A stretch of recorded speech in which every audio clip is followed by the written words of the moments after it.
Thank you for coming. I really do appreciate your coming early and staying late for this event. It means a lot to me to have you here.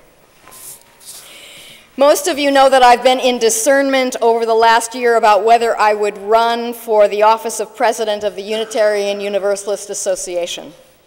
I said then I would take the measure of who I am, what purposes my life serves, and my deepest yearnings for this next chapter of my life. Many of you have been encouraging. Some of you have said that you thought I was crazy.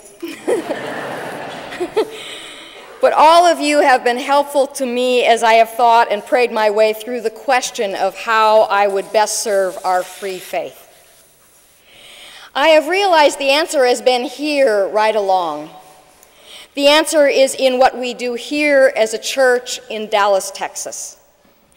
What we have done together over these 20 years I have been here, and what this church has done over its 108 years of existence in Dallas. We have been a beacon of hope in a place which is defining religion in ever more narrow terms. I know this because people often weep when they come here into this sanctuary and discover a religion that does not bind the human mind or spirit but liberates them. They often weep when they find us. I'm sure the founders of our faith and the founders of our church could not have imagined this world of today. But they gave us a way of thinking about religion, a way of embodying religion. They gave us a place to be religious together that is needed more than ever in our pluralistic world.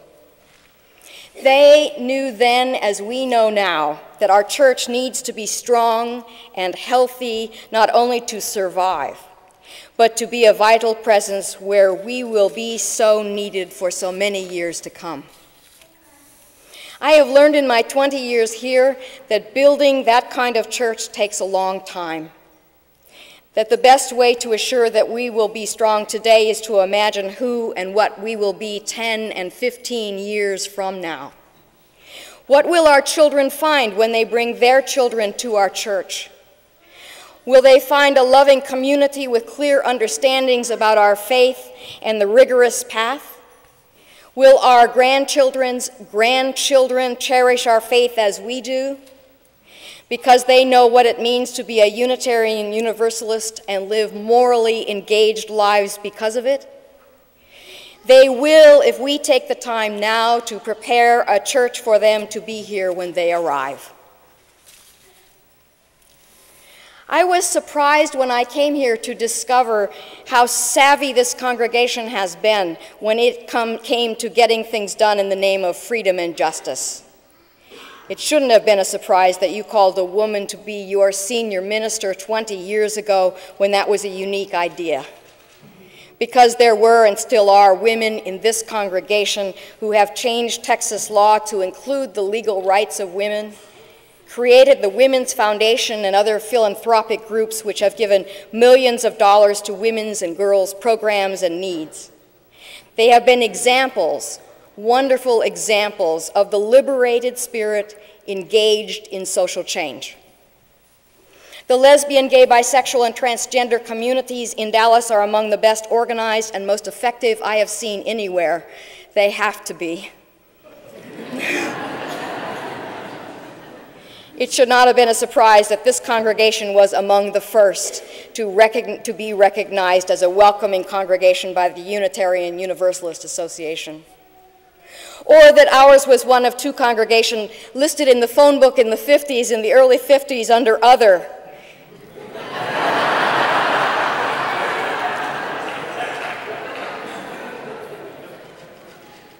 When the two main categories of listings of congregations were Negro and white. And we have continued to do the hard work of making this a welcoming congregation for all who come here and making our society more just and inclusive day by day. It should not be a surprise that this congregation was a founding member of North Dallas Shared Ministries, a coalition of now over 40 congregations who serve people in need of food, job referral, and medical care. And our many volunteers there, including some of our young people, are cherished for their skills as they do translating, help with medical work, and bag groceries. Or that this congregation was a founding member of Dallas Area Interfaith, a community organizing coalition of congregations across our city, which has effectively changed policies and programs in our county and in our schools. Because this congregation has taught me that it is more important to be effective, working alongside others in common cause to create real change, than to stand on the outside complaining to each other. When I think of all that I have learned here in this church about how to be strong and effective and faithful, looking at what we want to become long-term and figuring out how to get there, remembering how deeply we are needed in the world for our open-hearted, open-minded faith, I have no choice but to want the exact same things for our larger association of free congregations. Because of you.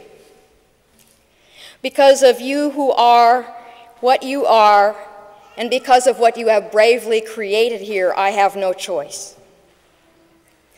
Today I say them then for the first time publicly, and I will need your prayers and your help. Today I say out loud, I am a candidate for the office of President of the Unitarian Universalist.